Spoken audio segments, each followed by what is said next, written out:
पर भी हम डिस्कशन करेंगे, उस पर भी बात होगी। उमेश पटेल जी, आपके पास आती हूं। आपके पास साइंस एंड टेक्नोलॉजी, उच्च शिक्षा विभाग, खेल मंत्री, युवा कौशल, आप तमाम विभागों को देख रहे हैं। यानी कि छत्तीसगढ़ का भविष्य और युवा दोनों आपके हाथों में है। युवा मजबूत, प्रदेश मजबूत। सबसे कम उम्र के मंत्री हैं आप बघेल कैबिनेट में। बीते 3.5 साल का आपका अनुभव कैसा रहा? यहीं से शुरुआत करूंगी।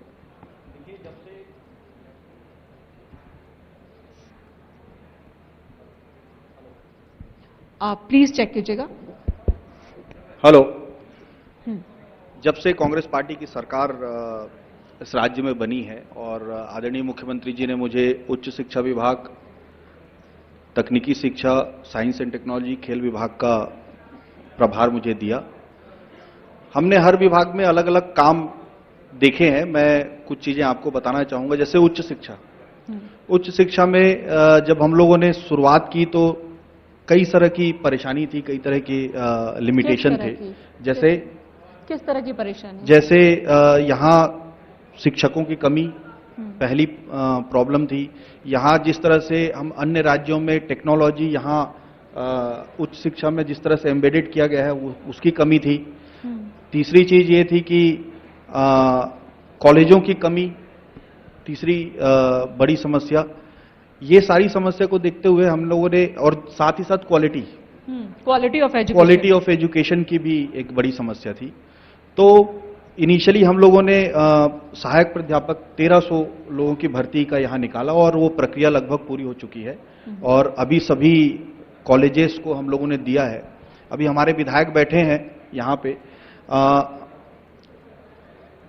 हमारे कुछ ऐसे कॉलेजेस थे, जब हम लोग ज्वाइन किए थे तो ऐसे कॉलेजेस थे जो खुल गए थे और वहां सहायक प्राध्यापकों की संख्या 0 थी। तो ऐसे सभी जगहों पे अभी हम लोगों ने भेजा है। उन सब जगहों पे अभी सहायक प्राध्यापक चले गए हैं, उनकी भर्ती हो चुकी है। दूसरा चीज था क्वालिटी। नैक एग्रीगेशन होता है जो सेंट्रल गवर्नमेंट की एक संस्था है जो हर प्रदेश में जाकर वहां ग्रेड करती है कि कौन सा कॉलेज कितने में है। जब हम लोग ज्वाइन किए थे तब पूरे छत्तीसगढ़ प्रदेश में सिर्फ 40 कॉलेज नैक से एग्रीगेटेड थे। आज हमने उसको पिछले 3 साल से हमने उसे मिशन मोड में लेते हुए 40 कॉलेज को बढ़ाकर 180 कॉलेज ले आए हैं। ठीक है। और सभी 100 कॉलेज आज नैक से एग्रीगेटेड है। बचे जो 40 कॉलेज हैं, आइदर वो क्राइटेरिया में नहीं आ रहे हैं क्योंकि इतने नए हैं कि अभी नैक से एग्रीगेशन के लिए क्राइटेरिया में नहीं आ रहे हैं, और जो बचे हुए हैं वो प्रोसेस में है। तो हमारी कोशिश ये है कि सभी नैक से एग्रीगेटेड हो जाएं और उसके बाद जो लोग बी और सी में है तो सी को हम लोग बढ़ा के बी करने वाले हैं और बी को ये लंबा प्रोसेस लगता है। ये लंबा प्रोसेस है, लेकिन ये प्रोसेस हमने स्टार्ट किया। और आने वाले 1.5 साल में, क्योंकि 1.5 साल बाद ही इलेक्शन है, आपको लगता है कि ये तमाम चीजें कम से कम उस जगह पर पहुंच जाएंगी जिसे आप फ्लैगशिप योजना में काउंट कर सकें? जी, जो फ्लैगशिप योजना है वो हालांकि अभी शुरुआत हुआ नहीं है, लेकिन हायर एजुकेशन में हम लोग न्यू पॉलिसी लेके आ रहे हैं। बहुत जल्दी वो लॉन्च होगा। तो ये सारी वो उसी से, जो मैंने परेशानी आपको गिनाया उसी से रिलेटेड है। जिस तरह से यहां कहा जाए कि GER एक बड़ा नंबर है जिससे हम पता कर सकते हैं कि हमारे कितने स्टूडेंट 12th पास होने के बाद कॉलेज जा रहे हैं। तो उच्च शिक्षा एक बहुत बड़ी चुनौती रही है, आमूलचूल परिवर्तन की जरूरत है छत्तीसगढ़ में। उसमें हम लोगों ने हम लोग काम कर रहे हैं और एक नया चीज लाने जा रहे हैं जिससे GER हमारा क्या है। अभी अगर मैं आपको एक चीज बता दूं छोटा सा। अच्छा, मैं आपको इंटरप्ट कर रही हूं। यहाँ बहुत सारे युवा हमारे बीच मौजूद हैं जो कह रहे हैं, उमेश पटेल जी, आपको समझ में आ रही है बातें? हाँ या ना में जवाब दीजिए। हाँ तो हाथ उठाकर बोलिए। अच्छा, मैं बता देता हूं। उसमें GER मतलब ये होता है कि ग्रॉस एनरोलमेंट रजिस्ट्रेशन। ठीक है। तो 12th पास होने के बाद कितने बच्चे कॉलेज जा रहे हैं, ये उस आंकड़े में आता है। यानी कि बीच में कोई भटक ना जाए बच्चा, उस पर नजर रखी जा रही है। उस पर नजर ठीक है। अगला सवाल मेरा, अनिला जी, आपसे आऊंगी आपके पास। अगला सवाल आपसे है सेक्स इक्वालिटी। पिछले साल मैंने सुना कि छत्तीसगढ़ ने ये सर्वश्रेष्ठ राज्य रहा, एक बड़ी उपलब्धि हासिल की। इसके लिए तो तालियां होनी चाहिए, तालियां होनी चाहिए। छत्तीसगढ़ के नाम ये बड़ी उपलब्धि है। और ऐसा आपकी सरकार ने क्या किया कि दूसरे सभी राज्यों को आपने इसमें पीछे छोड़ दिया? हम लोगों ने लैंगिक समानता को देखते हुए थर्ड जेंडर के लोगों को, छत्तीसगढ़ एक पहला राज्य है जिसमें 13 हम लोगों ने पुलिस विभाग में उन लोगों का भर्ती कराया, और ऐसा आज तक कहीं पूरे विश्व में देखने को नहीं मिला।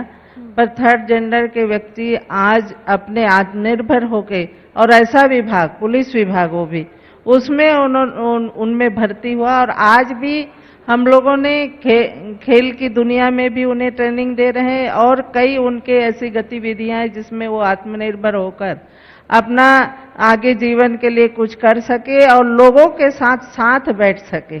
यानी कि ना सिर्फ स्त्री पुरुष बल्कि जो ट्रांसजेंडर्स हैं उनके लिए भी समानता के अधिकार के लिए हमारे यहाँ बहुत अच्छा छत्तीसगढ़ सरकार में काम हो रही है, और इसका सराहना भी किया गया है केंद्र सरकार में। चाहे ये लैंगिक समानता का अधिकार हो, चाहे सुपोषण वाटिका की बात हो, इसमें सब में हमारी केंद्र सरकार ने सराहना किया है। लेकिन एक सवाल रहता है, खासकर छत्तीसगढ़ में लैंगिक समानता की आप बात कर रही हैं, लेकिन मंत्रालय में सिर्फ एक ही महिला मंत्री क्यों, और वो भी सिर्फ महिला विकास मंत्रालय क्यों संभाले?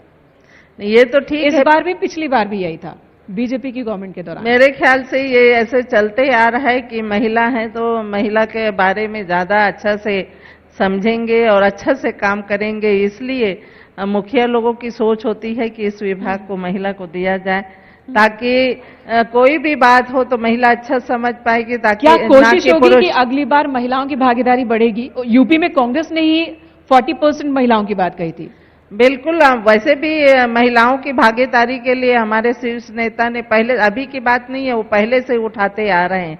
विरोध तो हमारे अपोजिट पार्टी ही करते आ रहे हैं कि महिलाओं को इतना आरक्षण नहीं दिया जाए, बल्कि हमारे कांग्रेस की लीडर ने तो शुरू से लोकसभा में ये मुद्दा उठाए हैं कि 30% हमारे महिलाओं का वो मिलना चाहिए, और हमारे काम होने की भी इसमें हमारे संगठन में भी काम हो रही है और आने वाले समय में भी काम होगी।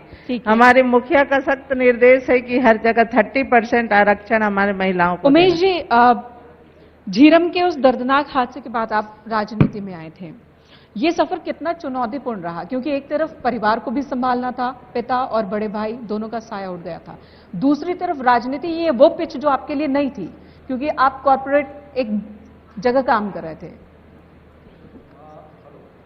जी,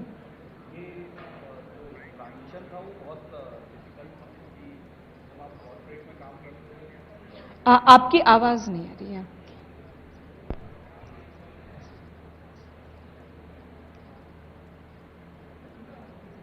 ये जब आप कॉर्पोरेट में रहते हो तो कोई आपको जज करने वाला नहीं होता, लेकिन जब आप सार्वजनिक जीवन में आते हो तो आपके हर कदम को लोग जज करेंगे। आप कैसे बैठे हैं, कैसे बात कर रहे हैं, कैसे मिल रहे हैं, ये सबको भी लोग जज करते हैं। तो ये काफी डिफिकल्ट ट्रांजिशन था, but now it is, I am used to it. आप खेल को बढ़ावा देने के लिए भी बहुत सारे कदम उठा रहे हैं, फिट रहना बहुत जरूरी है, ये मंत्र भी सभी को दे रहे हैं। आप अपनी फिटनेस के लिए क्या करते हैं?